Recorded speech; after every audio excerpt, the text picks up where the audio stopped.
Hi guys, welcome to my channel. My name is Umair and today we're going to be looking into ValueLoop function. Let's get started. That's good. ValueLoop presents a set of iterated values in a sequence. It is another example of synthetic dimension. As for its parameters or inputs, it uses a from to range with a step sequence. Let's take an example. I'll look for a table, drop it, give it a title, and let's add our dimension. In our first case, we'll just give it the from input.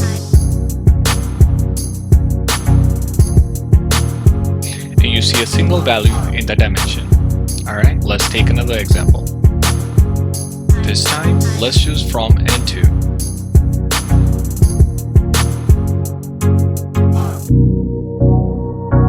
And you can see the second column has values ranging from 1 to 10.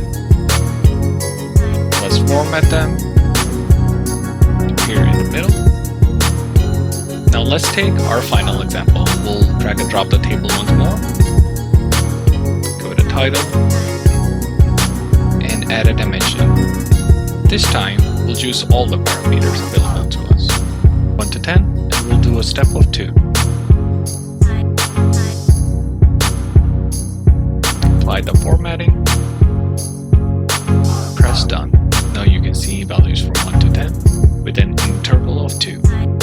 That's all I have for ValueLoop. See you in the next video.